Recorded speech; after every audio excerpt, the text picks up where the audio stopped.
Nako mga kababayan, isa na namang abogado ang nagsalita patungkol nga dito sa ginagawa ng ICC. Nako, mukhang napiste na itong ICC mga kababayan. Kinulong si PRRD, wala pa palang ebidensya. Nako, pakinggan nyo itong ah, mensahe ni Attorney Mike Operario kung paano niya gisahin itong ICC. Grabe itong ginagawa ng ICC. Wala pang ebidensya pero kinulong.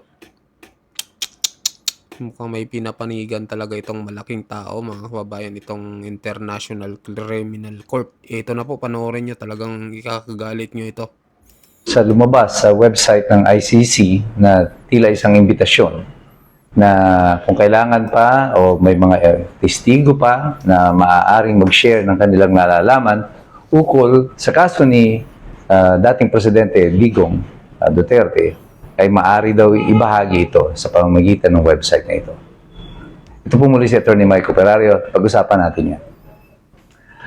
Yung pong in-share na yun na advertisement or call o panawagan mula na nasa website ng ICC ay actually isang panawagan na galing po sa Office of the Prosecutor ng ICC.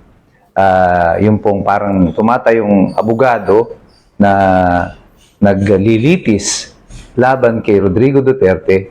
Ito po ang panawagan nila na kung meron daw pang mga testigo na maaring tumulong o mag-testify pa, magpresenta pa ng ebidensya laban kay Rodrigo Duterte, kasama na po yung mga pulis doon, ay iniimbitahan nila na tumugon o sumali dito sa investigasyon. Parang isipin mo, normal lang naman yan, ano? Na yan ay tawagin ng mga prosecutor dahil trabaho nila yon. But the problem here is, number one, yung panawagan ay hindi po ipinost doon sa sariling website ng Office of the Prosecutor. Ito po ay inilagay doon mismo sa website ng ICC. At yung ICC is supposed to be an independent body. Nahiwalay sila doon sa prosecutor. At hindi para lumabas na parang tinutulungan nila ang prosecutor dito na maghanap ng mga testigo pa laban kay Rodrigo Duterte.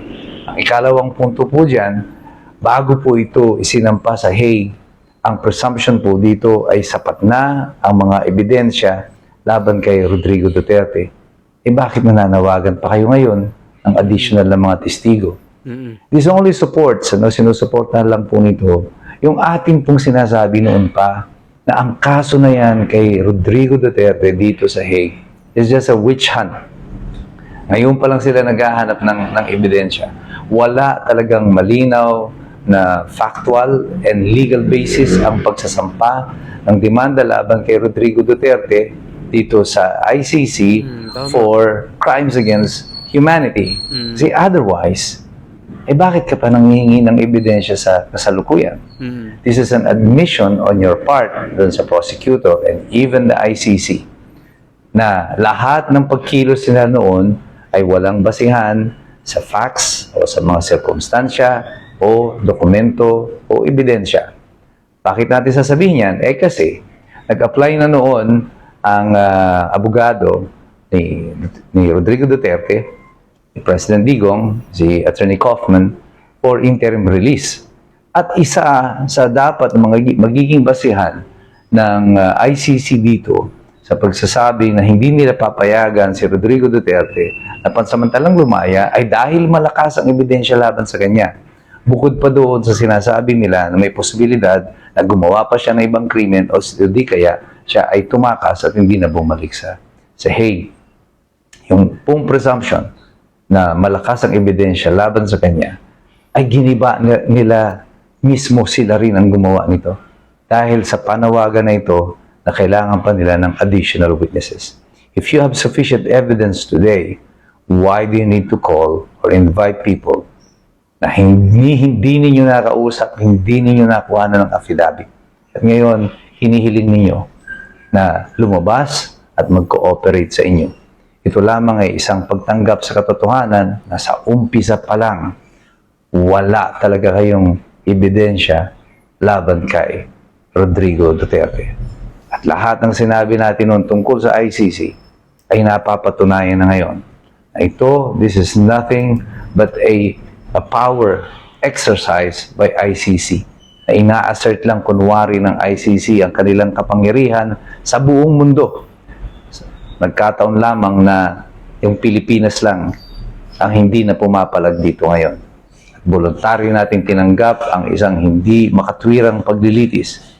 Hindi kagaya ng Amerika, ng Russia, ng Israel at ng iba pang mga bansa na malalakas at makapangyarihan, pwede nilang tutulan at tanggihan ang hindi makatwirang sistema na ito na pinaiiral ng ICC sa mga malalayang mga bansa, kagaya po ng Pilipinas.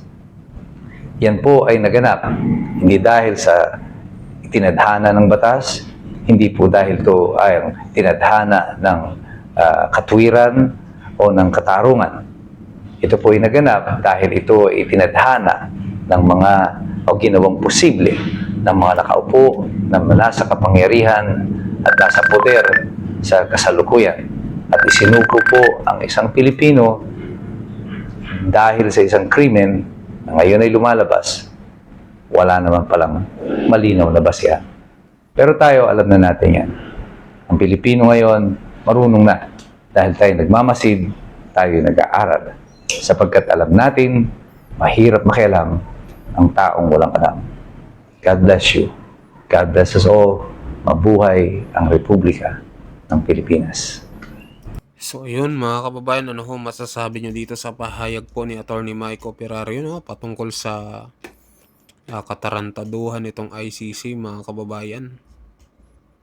Kinulong nila, wala pa palang matibay na ebidensya, mga kababayan.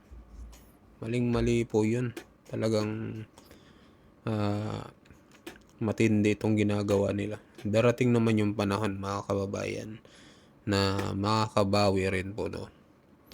Yung mga Duterte. Talagang may karma naman yan. Yung ginagawa nila. Talagang may katapusin din po yan. So, kayo mag-comment kayo ano masasabi nyo dito sa ginagawa ng ICC dito kay former President Rodrigo Roa Duterte. Mag-comment kayo. Ngayon naman mga kababayan, pag-usapan po natin ay itong isiniwalat ni Congressman Erice na booking, mga kababayan. Sabi dito, Congressman Erice ibinulgar. Dating abogado ni Lisa, siya ring naghain ng impeachment laban kay Marcos Jr. Nako. Mukhang scripted ata ito, mga kababayan. No? Dati palang abogado ito ni Lisa Marcos, itong naghain ng impeachment laban kay President Bongbong Marcos. So basahin natin ang buong ulat dito sa ang balita ngayon. Sabi dito, ibinulgar ni House Senior Deputy Minority Leader at Caloocan City Representative Edgar Erice na ang abogadong naghain ng impeachment complaint laban kay Pangulong Ferdinand Bongbong Marcos Jr.